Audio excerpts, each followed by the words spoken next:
konsep dasar dalam fisika dan elektronika yang berangkat dari sejarah perkembangan ilmu pengetahuan dan konvensi ilmiah. Berikut adalah penjelasan sedetail mungkin berdasarkan konsep fisika yang terdapat di buku dan artikel ilmiah serta menyertakan aspek historis, fisik, dan konvensi ilmiah. Jadi teman-teman, di sini tuh ada sejarah penetapan arus listrik atau konvensi arus konvensional.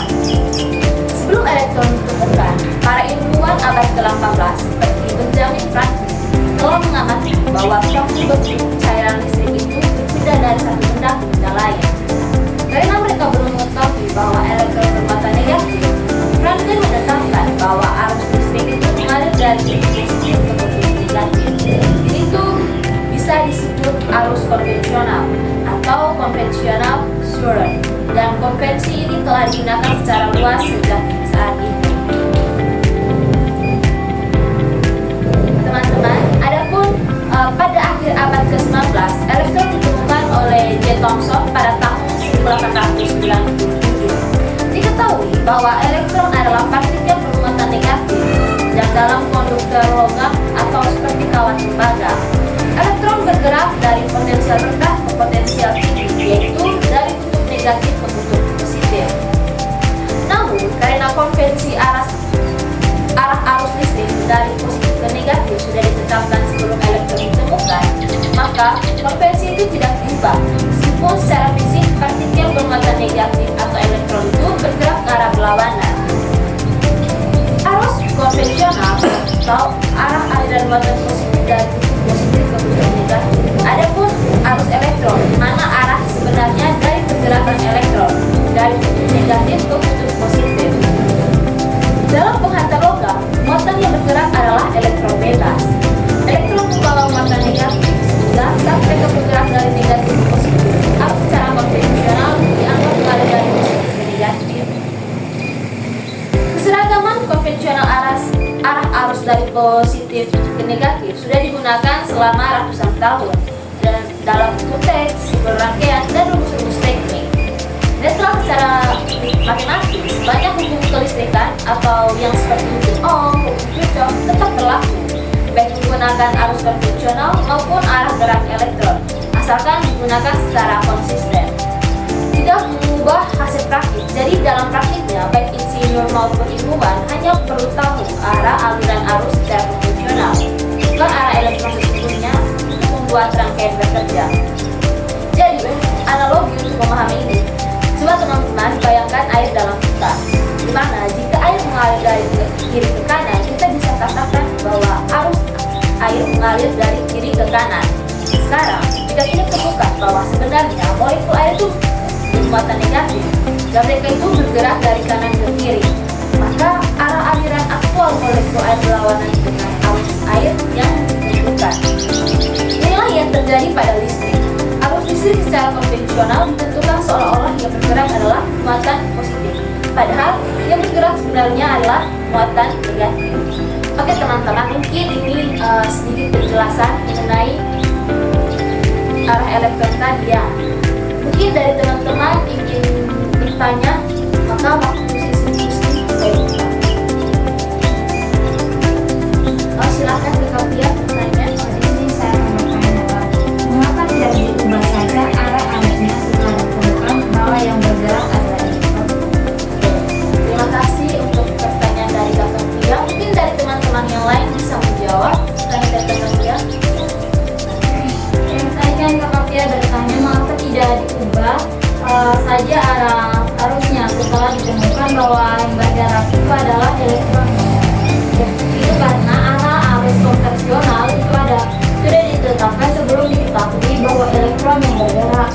Jadi mengubahnya sekarang akan menyebabkan kebingungan besar di seluruh dunia karena ini kan sudah ditemukannya karena ini kan sudah lama ditemukan. Jadi ya, jadi kalau mengubahnya sekarang ini akan membuat seluruh dunia itu kebingungan. Bagaimana Kak Pia? Jadi kesimpulan dari jawaban itu, kalau misalnya diubah sekarang, kayaknya itu akan membuat kebanyakan orang bingung. Secara kan dari penjelasan tadi bahwa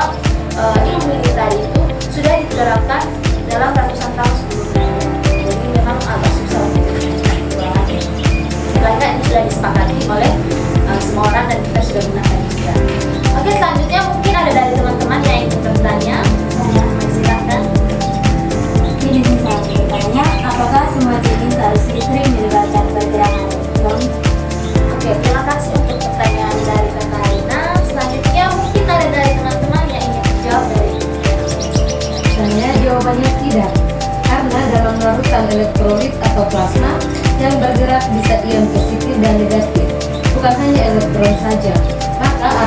Maka arah arus di sana adalah gabungan dari pergerakan berbagai jenis muatan. Bagaimana Kak Karina? Mungkin ada tanggapan?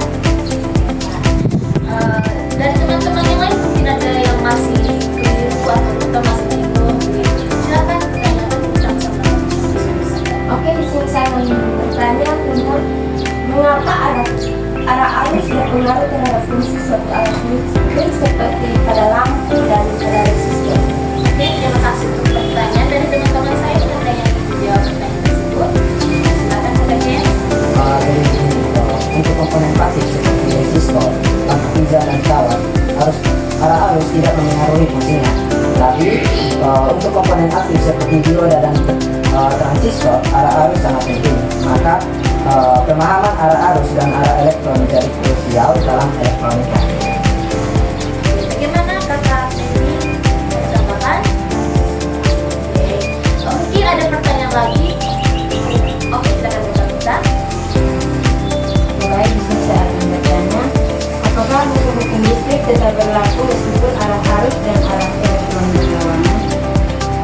Oke, terima kasih. Pertanyaannya dari teman yang lain. Oke, silakan Kak. Ya, di sini hukum Ohm, hukum Kirchhoff, dan hukum-hukum lainnya berlaku selama arah harus digunakan secara konsisten dalam seluruh analisis. Oke, terima kasih Kakak Jason. Bagaimana ada tanggapan Kakak Nita? Oke, sekarang mungkin ada pertanyaan lagi dari teman-teman. Oh, silakan Kakak Ingrid. Oke, mengapa arus konvensional tetap diajarkan lebih dahulu di sekolah? Bukankah ini membingungkan? Mungkin dari teman-teman. Oke, silakan Kakak Jason. Oke, baik. Di situ karena hampir semua buku, simbol rangkaian, dan perhitungan teknik menggunakan arah arus konvensional. Nah, pengenalan yang konsisten lebih penting di awal, dan biasanya penjelasan tentang arah gerak elektron diberikan setelah siswa memahami konsep dasar. Mungkin ada lagi yang mau bertanya? Silakan Kakak Mada. Apakah arah arus dan arah elektron bisa digunakan bergantian dalam perhitungan? Oh, tadi itu bagus ya. Mungkin dari teman-teman ada pertanyaan. Oh, silakan. Bisa, asalkan semua perhitungan disesuaikan. Misalnya jika kita menggunakan arah elektron, maka arah tegangan dari tanda arus juga harus disesuaikan agar hasilnya tetap benar. Jadi bisa. Mungkin ada lagi? Teman-teman, sebetulnya pertanyaan dan jawaban dari teman-teman itu cukup bagus ya.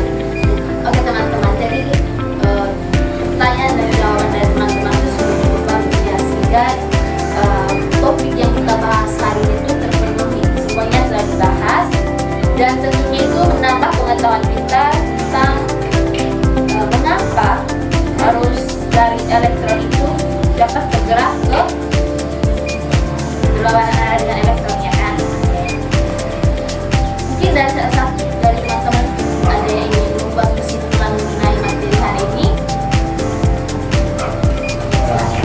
Jadi saya simpulkan bahwa arus listrik didefinisikan dari arah gerakan magnet positif berdasarkan potensi yang telah ditetapkan sebelum penemuan elektron. Nah, setelah ditemukan bahwa elektron partikel bermata negatif adalah pembawa massa utama dalam logam, diketahui bahwa elektron bergerak berlawanan arah dengan arus konvensional.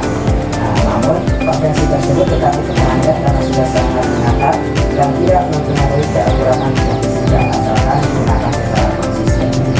Oke, terima kasih. Jadi saya pikir untuk penjelasan hari ini teman-teman sudah paham